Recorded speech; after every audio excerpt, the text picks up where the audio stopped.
साथियों नमस्कार। स्वागत है आप सभी का हमारे YouTube चैनल में। जैसा कि हमें पता है, वार्षिक मूल्यांकन कक्षा 1 से लेके 8 तक विभिन्न कक्षाओं के लिए अभी किए जा रहे हैं। तो कुछ शिक्षक साथियों के प्रश्न थे कि हमें कक्षा 1 और 2 का मूल्यांकन किस तरह से करना है। इसके लिए राज्य शिक्षा केंद्र द्वारा दिनांक 23 मार्च 2022 को एक सर्कुलर जारी किया गया था, जिसमें विस्तृत दिशा निर्देश दिए गए थे। इन दिशा निर्देशों के संबंध में एक वीडियो पूर्व से भी हमारे चैनल पर अपलोड है, जिसको भी आप देख सकते हैं। आज के वीडियो में हम केवल कक्षा 1 और 2 के मूल्यांकन से संबंधित विस्तृत चर्चा करेंगे। किस तरह से हमें उनकी वर्कशीट पर कार्य कराया हुआ है, उसका मूल्यांकन हम कैसे करेंगे, किस वर्कशीट के लिए कितने अंक निर्धारित हम कर सकते हैं या किए गए हैं। कुछ शिक्षक साथियों के प्रश्न ऐसे भी थे कि जो वर्कशीट हम प्रतिभा पर्व में उपयोग कर चुके हैं, उनका हमें क्या फिर से मूल्यांकन करना है, या शेष बची हुई जो वर्कशीट है उन पर हम एक वर्कशीट के लिए कितने अधिकतम अंक दे सकते हैं। तो ऐसे विभिन्न प्रश्नों के उत्तर हम इस वीडियो के माध्यम से जानेंगे। तो चलिए सबसे पहले हम इसके विस्तृत दिशा निर्देश देख लेते हैं। उसके पश्चात हम प्रगति पत्रक को भरने संबंधी प्रक्रिया भी देखेंगे, किस तरह से हमें अंक ग्रेड देना है और कहां हमें उसे खाली छोड़ देना है। तो सबसे पहले जैसा कि हम देख रहे हैं कि जो वार्षिक मूल्यांकन है कक्षा 1 और 2 का, इसका स्वरूप क्या होगा। कक्षा 1 और 2 में अध्ययनरत अध्यापन की सतत प्रक्रिया के साथ ही मूल्यांकन भी किया जाएगा। 1 और 2 के बच्चों का मूल्यांकन शालाओं को उपलब्ध कराई गई अभ्यास पुस्तिका में संलग्न आकलन मूल्यांकन वर्कशीट हिंदी, अंग्रेजी और गणित, केवल 3 विषय का मूल्यांकन हमें करना है। 1 और 2 के लिए जहां मराठी विशिष्ट या उर्दू विशिष्ट की आकलन वर्कशीट राज्य स्तर से जिले को उपलब्ध कराई जाएगी। मराठी व उर्दू विषयों के लिए 1 और 2 की एकीकृत वर्कशीट होगी, अलग से कोई वर्कशीट नहीं होगी, अर्थात कक्षावार पृथक से नहीं होगी। मूल्यांकन अभ्यास पुस्तिका में संलग्न आकलन वर्कशीट में प्रत्येक विषय का पूर्णांक 100 अंक का होगा। तो ये हमें बताया गया था इस लेटर के माध्यम से। तो अब इसकी हमें वर्कशीट करना कैसे है, ये हम थोड़ा देख लेते हैं कि जो वर्कशीट है, सबसे पहले हिंदी, गणित, अंग्रेजी की अभ्यास वर्कशीट पर कार्य कराया जाए। इस कार्य को कराने के लिए समय सीमा भी निर्धारित की गई थी, दिनांक 14 मार्च से 25 मार्च 2022 तक इस मूल्यांकन वर्कशीट पर कार्य कराना था। शाला इसके लिए अपने अनुसार टाइम टेबल निर्धारित कर सकती थी और हमने इस तरह का कार्य पूरा करा लिया होगा, ऐसी उम्मीद है। प्रतिभा पर्व में अब ये जो विशेष बात यहाँ आ जाती है कि प्रतिभा पर्व में जो पहला प्रश्न था शिक्षक साथियों का उससे संबंधित, कि ऐसी वर्कशीट जिनका उपयोग हम प्रतिभा पर्व में कर चुके हैं उन्हें हमें छोड़ देना है। इसके बाद शेष बची हुई मूल्यांकन वर्कशीट को 100 अंकों के अधिभार में विभाजित करना है और बच्चों से कार्य कराना है। चूंकि हमें जो कार्य है वर्कशीट के आधार पर और होम बेस्ड प्रोजेक्ट के आधार पर करना है, कुछ हमने पूरे साल में जो गतिविधियां और वर्कशीट के आधार पर कराई है उसे हम होम बेस्ड प्रोजेक्ट में भी ले सकते हैं, या यदि किसी सब्जेक्ट की वर्कशीट आपको ज्यादा लगती है तो कुछ आपने जो होम बेस्ड प्रोजेक्ट के रूप में दिया गया है। तो इस तरह से हम जो वार्षिक मूल्यांकन है 60 और 40 2 अंकों में विभाजित कर सकते हैं। ये सभी कार्य हमें 13 अप्रैल तक पूर्ण रूप से करना है। पूर्णांक में से विषयवार प्राप्तांक मूल्यांकन अवलेख में अंकित किया जाना है।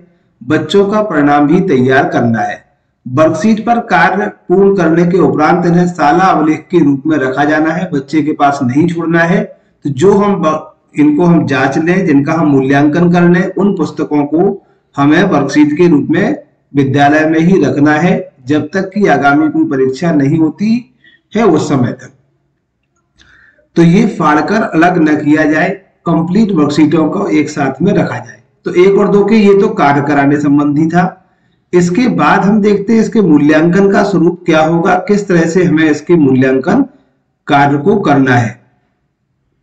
तो ये जो मूल्यांकन कार्य है, इस मूल्यांकन कार्य के लिए किस तरह से हमें कार्य करना है, तो ये जो जिस माह में शालाएं संचालित हुई हैं, केवल उन्हीं माह में विद्यार्थियों के सह शैक्षिक क्षेत्र और व्यक्तिगत सामाजिक गुणों के आधार पर ग्रेड देना है, बाकी सभी को रिक्त छोड़ना है। और इनके जो ग्रेड है या अंक हमने अंक पत्रक में दिए हैं, सीसी रजिस्टर में भरे हैं, इन्हें हमें ओवरऑल ग्रेड के लिए जोड़ना नहीं है। जो सह शैक्षिक और व्यक्तिगत सामाजिक गुणों का मूल्यांकन है, ये केवल सीसी रजिस्टर और जो हमारी होगा वहीं तक सीमित रहेंगे, इन्हें हमें वार्षिक परिणामों में नहीं जोड़ना है। जो वार्षिक परिणाम के लिए जो हम ओवरऑल ग्रेड निकालेंगे वो अर्धवार्षिक मूल्यांकन 50 अंक का होगा इसमें, और वार्षिक मूल्यांकन 100 का। इस तरह से कुल 150 अंक का एक विषय का मूल्यांकन का अधिभार हो रहा है। 150 विषय के मान से तीनों विषय के लिए केवल 450 अंक हो रहे हैं। इसमें से केवल हमें पूर्ण या समेकित ग्रेड निकालना है। वार्षिक परिणाम ग्रेड प्रति विषय 150 अंक के मान से समस्त विषयों के प्राप्तांकों के महायोग से प्राप्त कुल प्राप्तांकों के आधार पर वार्षिक परिणाम की ग्रेड अंकित किया जाए और शेष प्रविष्टियों को रिक्त रखा जाना है। अब इसे हम प्रगति पत्रक में भी देख लेते हैं, जिससे आपको और अच्छे से क्लियर हो जाएगा। तो प्रगति पत्रक जैसा कि हम देख रहे हैं, ये प्राथमिक का प्रगति पत्रक है। इसमें हमें सामान्यतः जानकारी भरना है, शाला का नाम, विकासखंड का नाम, डाइस कोड, जो सामान्य जानकारियां जिसे हम पूर्व में भी भरते आए हैं, सरल क्रमांक, अनुक्रमांक, कक्षा, जैसे हम फर्स्ट की बात करें तो वर्ग या कक्षा फर्स्ट, प्रवेश पंजी क्रमांक जो आपका स्कॉलर नंबर होगा, विद्यार्थी का नाम, SSM ID, तो ये सामान्य प्रविष्टियां हमें कर लेना है। इसके बाद आती है इस प्रगति पत्रक में केवल ग्रेड भरना है। तो हम यहाँ देख रहे हैं कि जो शैक्षिक क्षेत्र का मूल्यांकन है, इसमें केवल हमें अर्धवार्षिक में इनका जो 50 अंक का अर्धवार्षिक यानी प्रतिभा पर्व हुआ था, जो हमने वर्कशीट के आधार पर और उनके जो कार्य है उसके आधार पर किया था, तो उसमें से जो ग्रेड हमने निकाला है वो ग्रेड हमें लिख देना है हिंदी, अंग्रेजी और गणित का। इसके बाद जो वार्षिक है 60 और 40, 60 अंक में मुख्य रूप से हमें उनकी जो वर्कशीट, शेष वर्कशीट प्रतिभा पर्व के अलावा जो बची हुई है उसमें से अंक हमें देना है 60 में से, और प्रोजेक्ट कार्य यानी होम बेस्ड जो प्रोजेक्ट होगा 40 नंबर का, उसकी हमें ग्रेड यहाँ लिख देना है। अब ये 50, 60 और 40 इस तरह से 150 अंक का एक विषय का होता है। तीनों विषय का 150 450 अंक का मान हुआ। इस 450 में से ही हमें ग्रेड निकाल के जो हम छात्र की वार्षिक परिणाम ग्रेड लिखते हैं उसमें हमें यहाँ लिख देना है। ए के लिए हम क्या लिखेंगे, यदि हमने ए ग्रेड यहाँ वार्षिक परिणाम का आया है तो शिक्षक का अभिमत क्या होगा, यदि बी आता तो शिक्षक का अभिमत क्या होता, सी आता तो शिक्षक का अभिमत क्या होता है। इसके लिए इस रिपोर्ट कार्ड पर ही पहले दिशा निर्देश दिए गए हैं। जैसे ए ग्रेड 75 से 100% तक, इसके लिए हमें शिक्षक के अभिमत के रूप में उत्कृष्ट लिखना है। 60 से 75 के लिए बी ग्रेड होता है, इसके लिए हमें उत्तम अंकित करना है।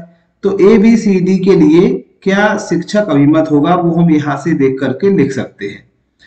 तो ये हम यहाँ अभिमत शिक्षक का लिख देंगे। इसके बाद कक्षा 1 का विद्यार्थी यानी 1 का प्रगति पत्रक है, तो इसमें हम सेकंड में कक्षा उन्नति दी जाती है, तो फर्स्ट के लिए सेकंड लिखा जाएगा। सेकंड क्लास का अगर प्रगति पत्रक है तो उसके लिए थर्ड यानी एक अगली कक्षा में हम उसे कक्षा उन्नति दे रहे हैं तो हम ये लिखेंगे। इसके बाद जो सहशैक्षिक क्षेत्र है, सहशैक्षिक क्षेत्र में हमें रिक्त स्थान छोड़ देना है। जब विद्यालय हमारे लिए बंद थे उस समय बच्चों के लिए भी बंद थे, जहां से हमारी कक्षाएं संचालित हुई, इसके लिए जो आदेश सितंबर माह से कक्षा संचालन का आया था, तो यहाँ से 50% क्षमता के साथ विद्यालय लगे थे। हमें केवल इन्हीं में ग्रेड देना है और जो सीसीई रजिस्टर है वो अंक के आधार पर ही देते हैं, तो अंक और ग्रेड सीसीई रजिस्टर में देना है। प्रगति पत्रक में केवल हमें ग्रेड देना है। ये ग्रेड केवल प्रगति पत्रक में जिन माह में लगे हुए हैं विद्यालय उन्हीं में देना है, बाकी को खाली या रिक्त छोड़ देना है। इसी तरह से व्यक्तिगत सामाजिक गुणों का जो मूल्यांकन है उसमें भी हमें डैश लगा देना है जिनमें विद्यालय नहीं लगा है। जहां विद्यालय संचालित हुआ है वहां हमें ग्रेड दे देना है। तो ये थी प्रक्रिया प्रगति पत्रक को भरने की। इसके लिए स्पष्ट दिशा निर्देश जो आदेश जारी किया गया था उसमें भी दिए गए हैं।